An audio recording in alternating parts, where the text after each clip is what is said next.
homicide involontaire, que dit le code pénal? Il dit la chose suivante, je cite. Tous ceux qui, par imprudence, négligence, maladresse, inattention ou manquement à une obligation de prudence et de sécurité imposée par la loi ou les règlements, causent la mort d'autrui, eh bien risquent jusqu'à 5 ans de prison ferme. Voilà le texte. Alors le code pénal commence par la formule « tous ceux qui ». Et là, vous avez bien entendu, le code pénal ne dit pas le chef, ne dit pas le directeur, ne dit pas le PDG, ne dit pas le gérant, ne dit pas... Non, il dit tous ceux qui. Donc ça se confirme, c'est bien une responsabilité cumulative.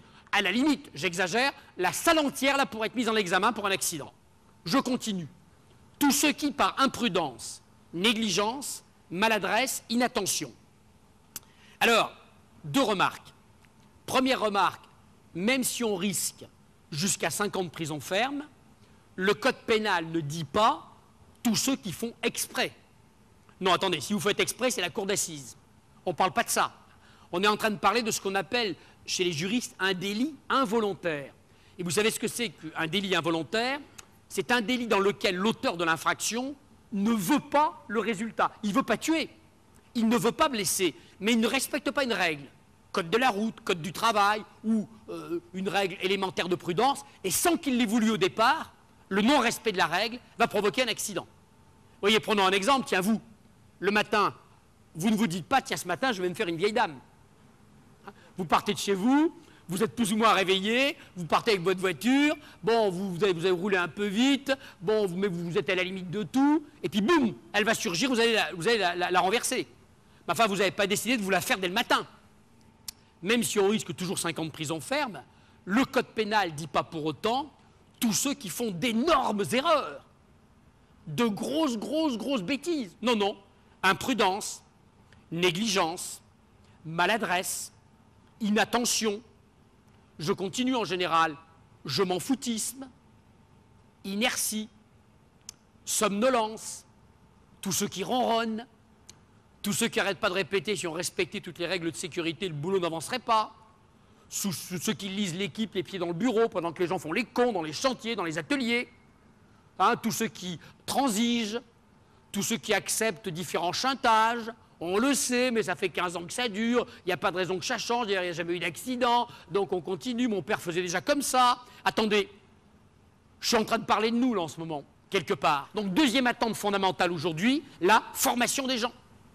Former les gens que vous encadrez à la prévention, à la sécurité. Et puis, troisième attente, évidemment, je balaye plus que large, j'essaye de pointer les problèmes essentiels. Alors, cette troisième attente, j'insiste toujours un tout petit peu dessus parce que ça, en général, dans l'encadrement, chez les encadrants, on est carrément à côté de la plaque. Je vous rappelle que l'hygiène et la sécurité, c'est un domaine dans lequel vous avez l'obligation de vous faire obéir. Vous dites à un type, mettez chaussures de sécurité, 1 fois, 2 fois, 3 fois, il y a un accident, c'est vous qui plongez. Car dans ces matières-là, vous avez l'obligation, à votre qualité d'encadrant, de faire respecter par les gens que vous encadrez les règles d'hygiène et de sécurité, de gré ou de force, se faire obéir. Et là, ne vous racontez pas d'histoire, c'est tous les jours devant les tribunaux. Ah, monsieur le président, je lui ai dit, 1 fois, 2 fois, 3 fois, il veut mourir, il est mort, c'est pas mon problème. C'est pas comme ça que ça se passe dans la vraie vie judiciaire. Vous encadrez des gens, vous posez des règles, on doit les respecter, de gré ou de force, sans vous transformer en tyran, fermement, les règles sont là, on les respecte. Comme en matière de qualité d'ailleurs. Quelque temps, tribunal correctionnel était renvoyé devant le tribunal correctionnel un chef de chantier dans le BTP, et sur le chantier qu'il dirigeait, il y avait eu un accident mortel du travail, malheureusement assez classique dans le BTP, une chute de hauteur.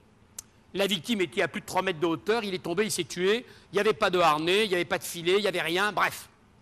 Et le chef de chantier était poursuivi dans le tribunal correctionnel pour homicide involontaire, code pénal, et infraction aux dispositions du code du travail, puisque c'était le décret, ça a changé maintenant, du 8 janvier 1965, qui dans le BTP régissait les mesures de sécurité à prendre en cas de travail en hauteur. Donc, il était poursuivi pour code du travail et code pénal, les deux en même temps.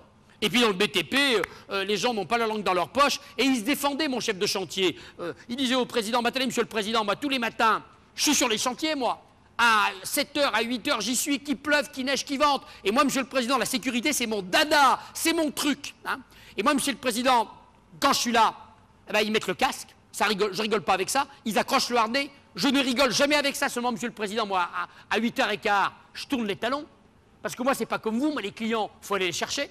Les fournisseurs, il faut les recevoir. Et dès que j'ai le dos tourné, vous savez ce qui se passe, monsieur le président? Ben, je vais vous le dire. Moi, ça fait 30 ans que je fais ce métier, monsieur le président. J'ai bourlingué partout, dans les grands chantiers, au Moyen-Orient, en Europe, dans les grands groupes. Et dès qu'on a le dos tourné, et c'est comme ça depuis toujours, vous savez ce qui se passe dès qu'il fait chaud? Hop, ils enlèvent le casque. Dès qu'il y a un geste rapide à faire, clac, on dégrafe le harnais. Que voulez-vous que j'y fasse, monsieur le président? C'est comme ça depuis toujours. C'est notre métier. C'est les difficultés de notre métier. Le président, lui, il m'attendait, monsieur le chef. Vous êtes en train de me dire que vous savez depuis 20 ans que dès que vous avez le dos tourné, on vous désobéit? Mais qu'avez-vous fait? Montrez-moi votre réaction de chef. Montrez-moi les avertissements que vous avez donnés à vos collaborateurs. Montrez-moi même à la limite les licenciements que vous avez prononcés. Et l'autre s'énerve en disant, mais monsieur le président, vous n'y pensez pas. Dans le BTP, on les a tous virés il y a 15 ans. Hein, on n'a plus un seul de bon. J'en ai quelques-uns, je me les garde. Et mes gaillards, ils ont besoin de travailler. Moi, je ne vais pas les envoyer au chômage. Hein. Ils ont des femmes, des enfants, des crédits. Et le président du tac au tac lui répond, monsieur le chef de chantier, moi, de toute façon, je préférerais toujours un salarié à la NPE plutôt qu'au cimetière.